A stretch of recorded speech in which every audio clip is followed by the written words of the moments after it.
not to mention a shift in the political landscape over in New Jersey, where Tammy Murphy has now suspended her race to replace embattled Senator Bob Menendez. So there's a lot to talk about this morning in the world of politics. Joining us to talk about it all is political professor Dan Cassino. So Dan, good to see you. Thanks for being here.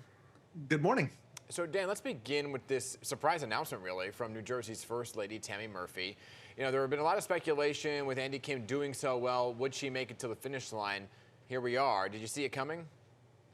No, this was quite a surprise, simply because the Murphy campaign still had a reasonable theory. They thought, well, if we're only down by 10 or 15 points, then they were expecting to do a big boost in spending for ads. They thought if they could do a bunch of ads in May, that plus what they were expecting to get out of the line, the structure of the ballots, which was expected to help them with their support from county lines, they would be able to make up that 10 or 15 points. I think what most likely happened here is they saw that they were losing by more than 10 or 15 points. The only public polling the race poll I did showed that they were down by about 12. If that kept on getting worse for them, and certainly wasn't getting any better, they might have reached the point and said, you know what, there's no way to make up this gap. So do you think that she's going to be campaigning for her former Democratic rival, Andy Kim? It seems likely she'll be doing some of that. I think actually it's much more likely the Murphys, both Governor Phil Murphy and the First Lady, will be really focused on the presidential race. They have been big donors of the Democratic Party nationally, and it's no secret that Governor Phil Murphy also has a lot of presidential ambitions of his own and might be looking forward to a run for president on his own right in 2028. Yeah, before we get to her talking about that, I just want to get your take on what exactly went wrong with her campaign then that led to this point, right? Because she was the name-recognized candidate, but Andy Kim really had this grassroots campaign.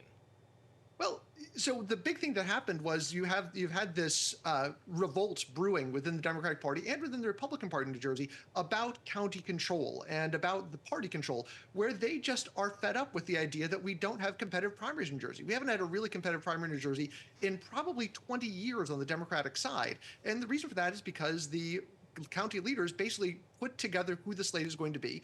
And we've seen a lot of dissatisfaction with that. On the left, people saying, look, these candidates are not progressive enough. On the right, people saying these candidates are not Trumpy enough for us. And so that revolt has really built. And I think the fact that Tammy Murphy is the First Lady and seems like she's just being installed by her husband, I think that really stuck in the craw of a lot of activists. And that's what led to this revolt against the line, which is now, of course, in danger of going away completely because of a court challenge filed by Andy Kim. Well, let's listen to exactly what she said yesterday about why she decided not to run. She wanted to focus on strengthening the Democratic Party and beating Donald Trump. Let's listen. It's clear to me that continuing in this race will involve waging a very divisive and negative campaign, which I am not willing to do. And with Donald Trump on the ballot and so much at stake for our nation, I will not, in good conscience, waste resources tearing down a fellow Democrat. So if her husband, the governor right now, would not run for the presidential, will run it for president, do you think for sure then they will be backing Biden and really get involved in this campaign?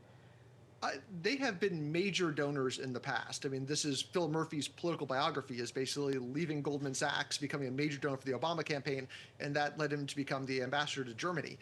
So it seems it would be very strange if they were not big backers on the Democratic side going into this campaign. Look, they're very wealthy people. They know a lot of other very wealthy people. And if I'm a political campaign, they're the sort of person I'm salivating to have on my side. All right, yeah, and we're waiting to hear from Andy Kim on this very issue too, right? Let's get over to the other big story, Dan, and that's Donald Trump. We are expecting his lawyers. Are you expecting his lawyers to pull a legal hat trick out of their hats, really, in order to extend today's deadline for that $454 million bond that is growing with interest rate in the civil case? And if not, what's the next steps then for the Attorney General? Yeah, and we're not seeing any sign that they actually have managed to pull a rabbit out of their hat and find $500 million under the couch somewhere, or find a bonding agency that's willing to put that up. We just haven't seen any sign of that. And the interviews we've seen from within the Trump organization, especially I'd say from Eric Trump over the weekend, shows he seems very upset and worried that they are going to start losing properties, which of course is the foundation of the entire Trump fortune. So if they're not able to put up this money, they're first of all going to ask for another delay because they're going to say, look, there's no such thing as a $500 million bond. It doesn't exist. No one's going to give it to us. So there's no way for us to do this thing you've asked us to do. But if they aren't able to get that and they aren't able to delay this on appeal, which I think is what they're going to be trying to do, it's going to be up to Letitia James to start putting liens on properties. and start trying to seize properties. We've already seen her laying the groundwork for that on a golf course upstate. But this is all, of course, very, very tricky because all of former President Trump's properties are mortgaged to the hilt. And even if the state says we're going to seize this property, the mortgage holders get paid first. It's not actually clear how much money's left in somewhere like Trump Tower after all the mortgage companies, all the debt he's loaded on there has been paid. And unwinding that could take years, maybe even decades, to get everyone paid and even to figure out who is owed what because there's so much debt on these things. This is much more of a visual than it is actually something that's actually going to happen in terms of money coming out of his accounts and going to the state. Just real quick, because we're running out of time, he also has the hush money trial that's going on today. So, I mean, it's dizzying, right? All these legal cases.